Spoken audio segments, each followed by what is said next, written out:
आदाब नाजरीन, news 16 digital में आप सभी का खैर मकदम है।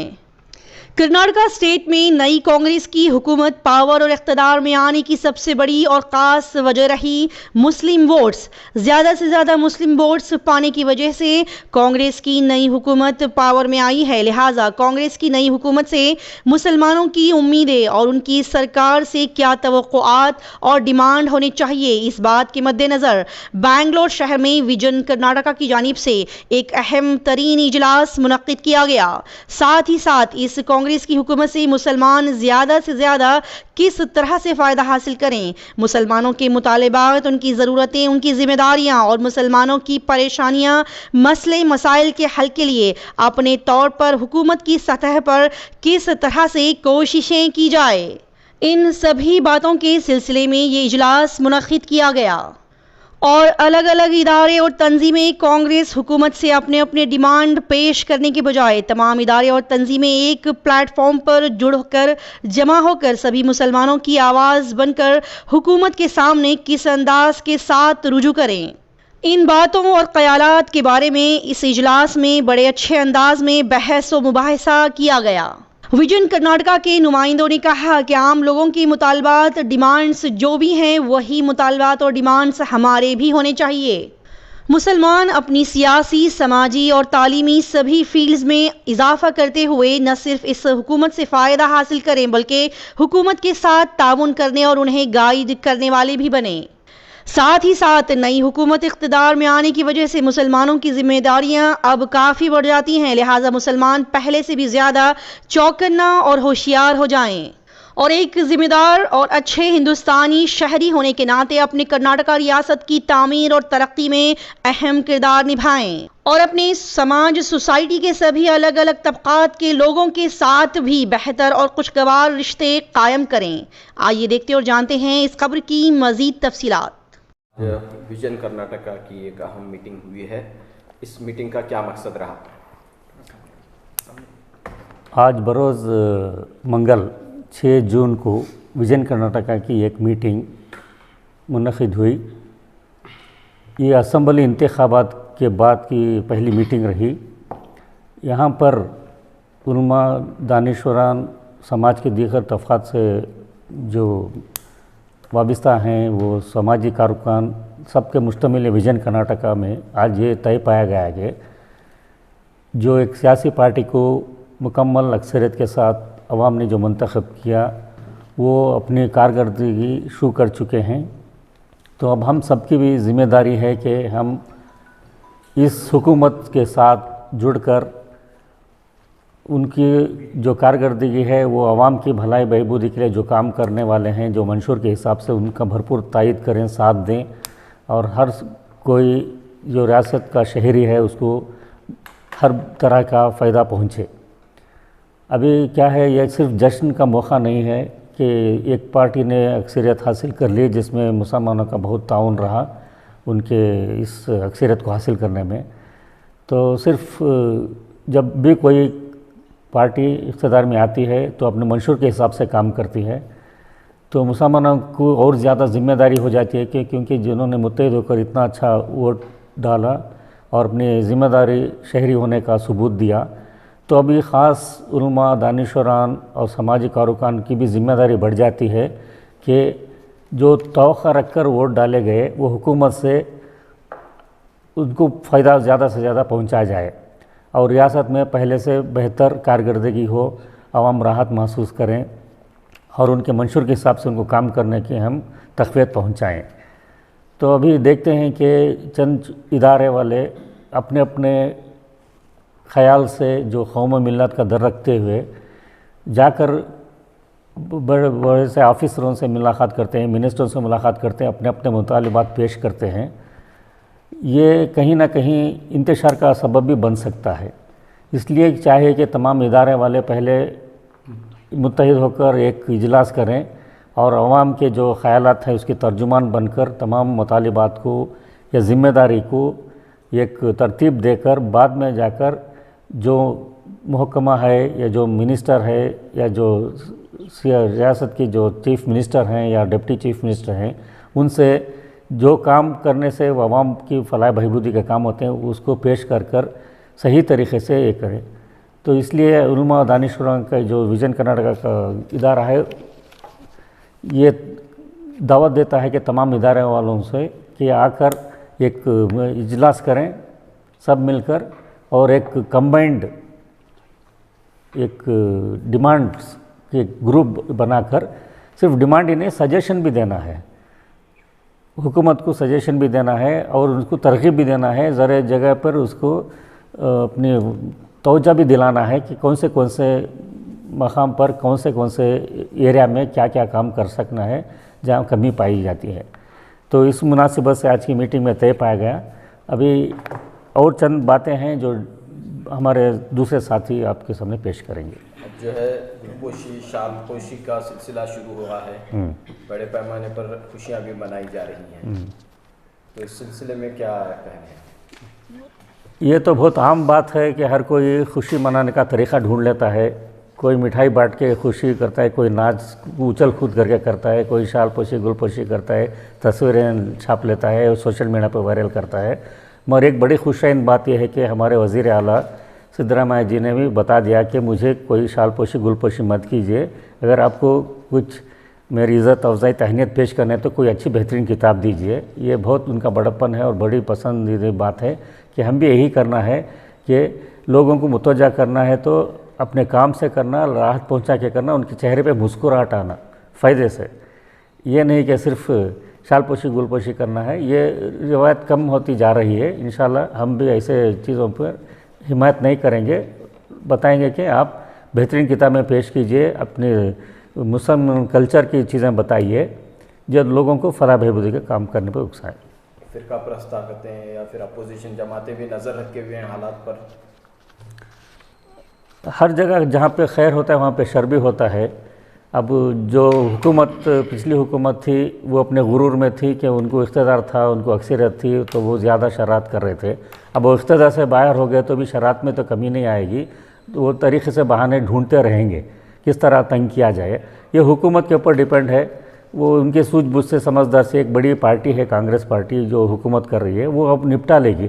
हमको जज्बाती नहीं होनी चाहिए। हमको आम जो हिंदू बरादरान हैं या दूसरे तबके के लोग हैं उनके साथ वही पहले जैसा हमारा तालमेल रवाबित रख कर हम आपस में भाईचारगी से साथ मिलजुल कर रहने से इंशाल्लाह कुछ ऐसी परेशानी नहीं होगी। ख़ास हम मुसलमानों के डिमांड्स हुकूमत से वही हैं जो आम कर्नाटका के शहरी के हैं।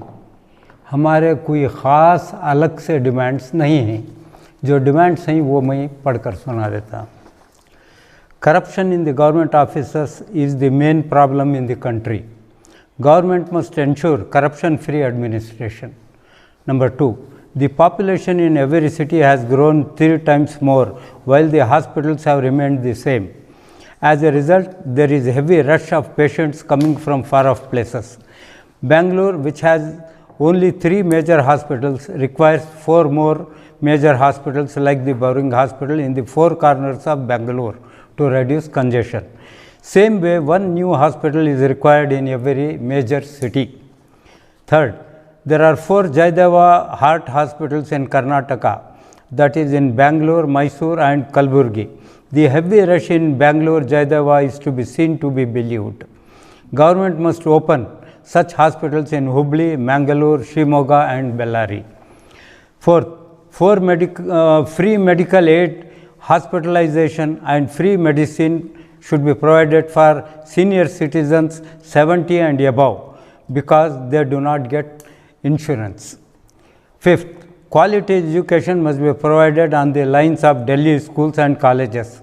Donations and fees in private schools must be regulated. At present, they are charging 3 lakhs as donation for nursery admissions, which no middle class parents could pay. Increments to teachers must be given on their performance and their general knowledge must be tested every year. Sixth, more funds should be given to the minority department and to minority institutions. Footpath vendors must be provided a certain space without permanent allotment. If permanent allotment is given, space will be taken by politicians and gundas for subletting. Footpaths must be free for the pedestrians. Woodworks and spare part businesses must be shifted to safer places away from the center of the city. 9th, parking of vehicles in the streets and roads must be charged with rent of rupees 4,000 a month. BBMP and other corporations will get more income that can be used for education purposes. Then 10th, construct 4 more court complexes in 4 corners of Bangalore to reduce congestion and backlog. 11th, assembly constituencies were demarcated during the Congress rule in Karnataka. It is seen that wherever Muslims are in majority, the constituency is so divided that one piece is here and another piece is somewhere else. This way you have divided the Muslim areas. This must be set right. Then Waqf Board. Usually government nominates 4 members from their party. They are mostly disgruntled and incompetent persons who use their position to indulge in corruption. Instead, government must nominate non-politicians with a record of service and honesty. Even district committees must have non-politicians as chairmen. If this is done, the present mess and corruption will end. 13th, nobody should be allowed to construct any place of worship without the permission of the government. Then taxis and autos must be made to run on meters as in Bombay. This is the demand that we are placing before the government. Minorities के लिए आपने fund मांगा है, कितनी amount कुछ No, let the government decide what they can give, because we cannot say give us more. The 5 benefits that the government has promised to give involves about 65,000 crore rupees.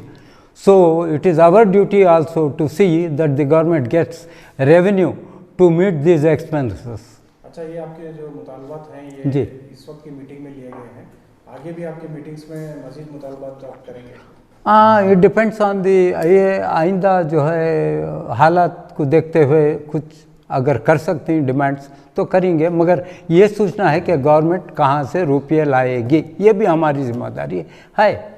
Demands आप किसके सामने रखेंगे? ये demands हम जो है chief minister के सामने रखेंगे, डिप्टी चीफ मिनिस्टर के और हमारे जो मिनिस्टर्स हैं उनके सामने भी रखेंगे ये डिमांड्स। ये डिमांड सिर्फ विजन कर्नाटक के हैं या और भी? नहीं, ये तमाम इदारों वालों को ये डिमांड्स जो है भेजे थे, उनसे जो है इसके ऊपर जो है इज़हार ख्याल का मुतालबा भी किया गया था और फाइनली ये डिमांड्स बनाए गए हैं। मौजूदा इंतखाबात में रियासत की आवाम ने बहुत अच्छा एक जो पैगाम दिया है वो एक सारे हिंदुस्तान के लिए है। इसके लिए मैं रियासत के आवाम को मुबारकबाद पेश करती हूँ। साथ ही जिस तरह से अभी मुतालिबात रखे गए उसमें भी ख़वातीन के लिए भी जो चीज़ें हैं, उर्दू एकेडमी का है, माइनॉरिटी का है, वीमेन डेवलपमेंट उसमें है, इन तमाम पर हालांकि इन दिनों में वहाँ पर कुछ काम भी नहीं हुआ है और औरतों के हुकूक़ को एक तरह से दबाया गया है। हम चाहते हैं कि विजन कर्नाटक से इन तमाम जगहों पर जो इसके काबिल जो खातून हैं, कोई एक प्रोफेसर हो या किसी तालीमी इदारे से ताल्लुक़ रखते हों या किसी इदारे से ताल्लुक़ रखते हों या बहुत काम किए हों इस मैदान में, उन ख़वातीन को इस जगह पर आना ज़रूरी है ताकि वो ख़वातीन के हक़ में बात कर सकें, ख़वातीन के हुकूक़ दिला सकें। इसी तरह से अभी जो मौजूदा गुज़िश्ता बार से ही कर्नाटक उर्दू एकेडमी में जाके उर्दू एक हमारी तहज़ीब है, वो गंगा जमनी तहज़ीब सक़ाफ़त है, तो इसके लिए इसके बारे में काम नहीं हो रहा है। मैं गुजारिश करती हूँ मौजूदा हुकूमत से जल्द से जल्द इस पर तवज्जो फरमाएँ और इसका कुछ ख़वातीन को ही यहाँ पर लाएं। और सबसे पहले मैं बहुत मौजूदा हुकूमत में बहुत खुशी हो रही है कि ये एक मुस्लिम ख़वातून गुलबर्गा से मोहतरमा कनीज़ फ़ातिमा यम्मेल ने इस बार चुनकर आई हैं। तो उनके लिए मैं विजन कर्नाटक से और रियासत की तमाम ख़वातीन की तरफ से बहुत बहुत मुबारकबाद पेश करती हूँ। और इसके साथ ही ये चाहती हूँ कि हम लोगों को जब अल्लाह सुब्हान तआला ने एक पोजीशन दिया है, वहाँ पर लाया है, तो हमारा फ़र्ज़ अव्वलीन बनता है कि जब हमको वो मुकाम बना है तो मिला है, तो हम देखें कि हमारे क्या ज़िम्मेदारियाँ बनती हैं, जो उनको ज़िम्मेदारियों को निभाएं ताकि आने वाली नस्ल इन बातों को याद करे, इससे अवाम को भी फ़ायदा पहुँच सके, तो आने वाली ख़वातीन भी इससे सबक ले सकें। शुक्रिया। इनकी आपका डिमांड है कि उर्दू एकेडमी को बहाल किया जाए, फौरी तौर पर इस उर्दू ज़बान की जानिब ज़बान की जानिब तवज्जो दें। और उर्दू स्कूल्स में भी जहाँ के ऑलरेडी 3 लैंग्वेज फार्मूला है कर्नाटक में, थ्रू आउट इंडिया में, तो पहला जो है मीडियम ऑफ इंस्ट्रक्शन होता है, तो दूसरा जो है हुकूमत की ज़ुबान होती है, तीसरा फ़ारसी उर्दू कौन सी भी एक ज़ुबान होती है।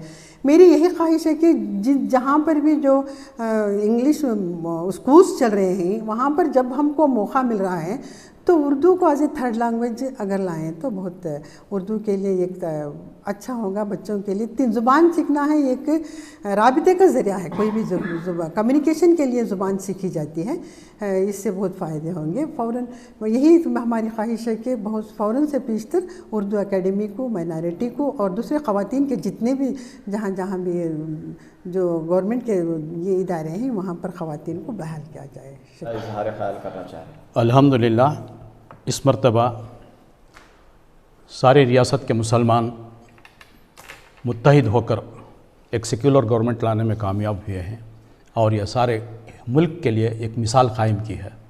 इसके अंदर उलमा इकराम, दानिश्वरान, बूथ वाइज कारकुनान और जितने भी मिली इदारे हैं, इन तमाम ने मुसलमानों को मुत्तहिद होने की एक हिदायत दी थी। उस पर काम करके मुसलमानों ने एक सेक्युलर गवर्नमेंट को लाने में बहुत कामयाबी हासिल की है। मैं तमाम मुसलमानों को कर्नाटक के मुबारकबाद पेश करता हूँ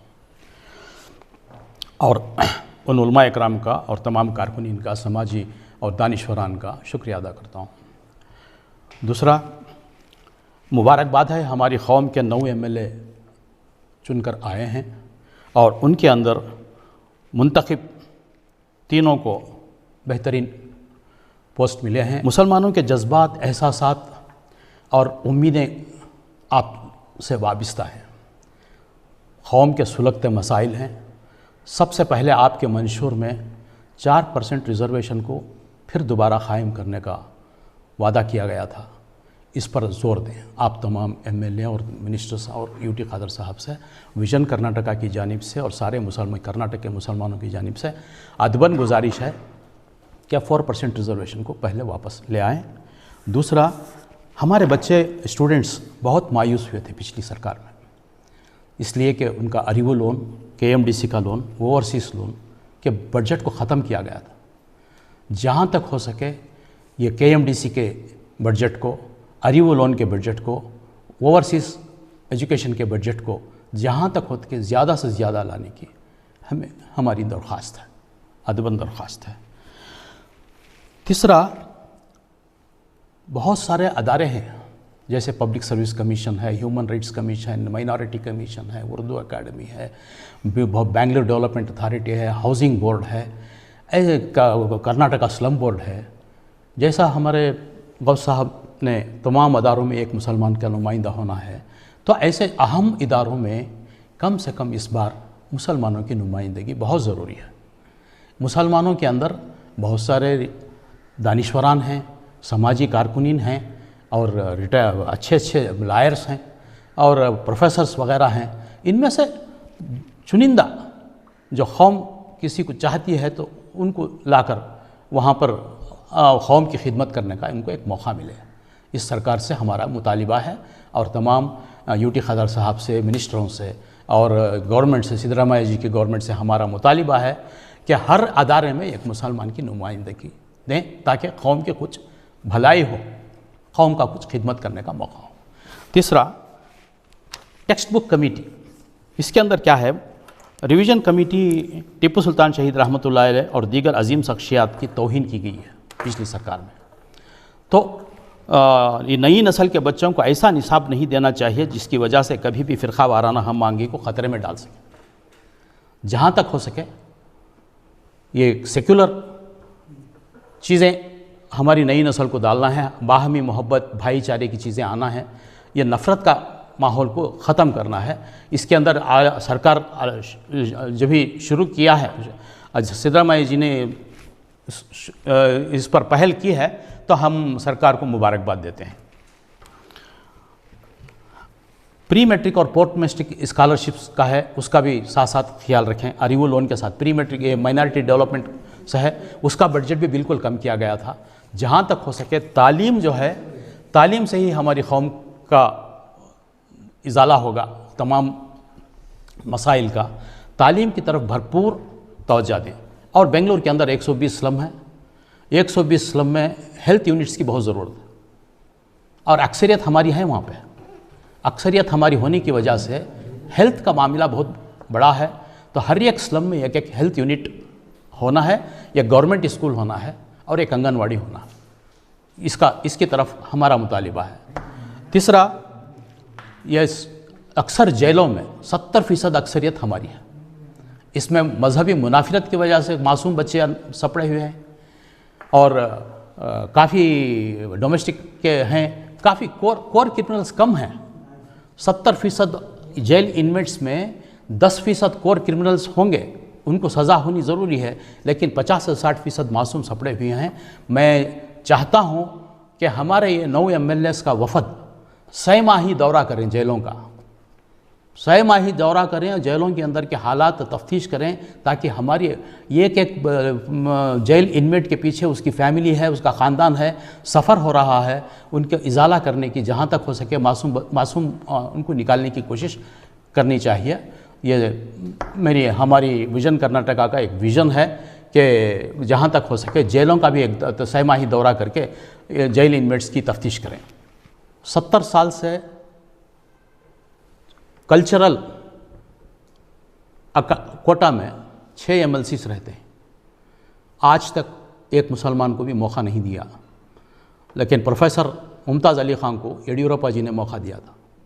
मैं चाहता हूं कि कांग्रेस गवर्नमेंट कम से कम इस मर्तबा कल्चरल कोटा में, हमारे पास प्रोफेसर्स हैं, अच्छे अच्छे रिटायर्ड लॉयर्स हैं, बेहतरीन समाजी कारकुन हैं, किसी को एक चुन के एक MLC कोटा कल्चरल कोटे में जो 6 हैं, उस 6 में एक मुसलमान को मौका दें।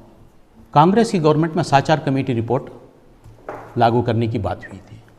हमारी कौम की हालत ज़ार साचार कमेटी रिपोर्ट से आया है। तो जहाँ तक हो सके उस हमारी कौम की सियासी, तालीमी, इक़्तिसादी और समाजी हालत को सुधारना हो, तो साचार कमेटी रिपोर्ट को सामने रखते हुए गवर्नमेंट एक्शन ले। आप कंक्लूजन क्या कह रहे हैं? कंक्लूजन की तरफ इसमें कोई शक नहीं कि मौजूदा कांग्रेस हुकूमत जो बनी है सिर्फ मुसलमानों के वोटों से नहीं बनी, इसमें गैर मुस्लिम्स का भी बहुत बड़ा हाथ है। अगर वो ना आते साथ तो मुश्किल था सिर्फ मुसलमानों के वोट। इसलिए क्रेडिट सबको जाता है, सिर्फ मुसलमानों को ही नहीं, यहाँ के बसने वाले हर कौम को जाता है। और सबसे बड़ा फ़ायदा जो कांग्रेस का फॉर्मेशन से हुआ कि यहाँ की बात सारे हिंदुस्तान में फैल गई कि यहाँ के जो भी बाशिंदे हैं सेकुलर है। और इससे ज़्यादा खुशी की बात यह है कि फॉरेन कंट्रीज़ में तक कर्नाटका का नाम लिया जा रहा है। इसके लिए हम जितना भी फ़ख्र करें कम है, एक मिसाल बन गई हमारी। और इसको मद्देनज़र रखते हुए आइंदा जो स्ट्रैटेजी है उस पर हमें काम करना चाहिए। इसलिए कि हम जीत गए खुश होकर है नहीं, सिर्फ डिमांड करना हमें ये पोस्ट दो, हमें वो पोस्ट दो, इसका ज़रूरत नहीं है। गवर्नमेंट जो चाहती है वो पोस्ट ले लें, मगर जो काम करना है हमें असल काम सचर कमेटी रिपोर्ट को इम्प्लीमेंट कराना है। अगर वो इम्प्लीमेंट हो गई तो आप जो डिमांड सुन रहे हैं मुसलमानों को ये दो वो दो, एक वक्त आएगा कि ऑटोमेटिकली मुसलमान उस जगह पहुंच जाएंगे जहाँ पे मुसलमान चाहते हैं पहुंचना चाहते हैं। इसलिए MLAs की जिम्मेदारी बहुत बढ़ती है इस तरह से। खुदा का शुक्र है कि एक ज़माना था 18, 19, 20 तक भी MLAs आते थे, कुछ भी हो 9 MLAs आ करें। अगर 9 MLAs भी साथ मिलकर काम करें और मुत्तहिद होकर हुकूमत पर दबाव डालें तो मैं समझता हूँ कि कुछ ना कुछ इस सिलसिले में काम होगा। इंडिविजुअल पूछने से कुछ नहीं होगा। हमारे उलमा काम चल जाते हैं, कोई इदारा चला गया, वो इदारा चला गया, तो हुकूमत के पास एक सवाल रहता है हम किसको तुम्हारा लीडर माने, किसको माने, तो वहाँ कंफ्यूज हो जाते हैं। इसलिए एक मुत्तहिदा प्लेटफॉर्म बनना चाहिए हमारा, और विज़न कर्नाटका इसीलिए काम कर रहा है। बरसों से काम करता रहा है कि हम मुत्तहिद हों और एक बैनर तले हम है नहीं अपने हकूक़ के लिए लड़े। अगर ऐसा नहीं हुआ तो हम डिवाइड हो जाएंगे, हमारा काम नहीं बनेगा। इस सिलसिले में मेरा फिर एक बार हुकूमत से गुजारिश ये है कि सच्चर कमेटी को आप इम्प्लीमेंट कीजिए और इसका इम्प्लीमेंट होना हमारे तमाम मसाइल का हल है। हम इसके बाद अच्छे पॉलिटिशियन बन जाएंगे, अच्छे एजुकेशन बन जाएंगे, हमारे पास डॉक्टर्स भी मिल जाएंगे, इंजीनियर्स हो गए। ये कोटा दो वो कोटा दो नहीं, हमने सच्चर कमेटी रिपोर्ट इम्प्लीमेंट किया, इसलिए कि ये रिपोर्ट जो तैयार हुई थी कांग्रेस हुकूमत की तरफ से हुई थी। क्या नाम उनका? मनमोहन सिंह। तो वो उन्होंने कराया था सर्वे कराने के बाद। और रिसेंटली एक रिपोर्ट भी आई है जो पिछले 15 दिन मैंने पढ़ा था कि मज़ीद पीछे हो गए मुसलमान। शहरों में कुछ हद तक मुसलमान पढ़ लेते हैं, कुछ बच्चे आगे आ जाए, कुछ अच्छे नंबर ले लेते हैं, यह है नहीं, हल नहीं है हमारा। देहातों में, कस्बों में हर जगह मुसलमान फैले हुए हैं, हर जगह ये बात पहुंचनी चाहिए, हर जगह एजुकेशन पर बात होनी चाहिए। एजुकेशन हमारा सबसे बड़ा मसला है, अगर यह हल हो गया हिंदुस्तान में तो हमारे सारे मसाइल हल हो जाएंगे। बस मैं इतना कहना चाहता हूँ।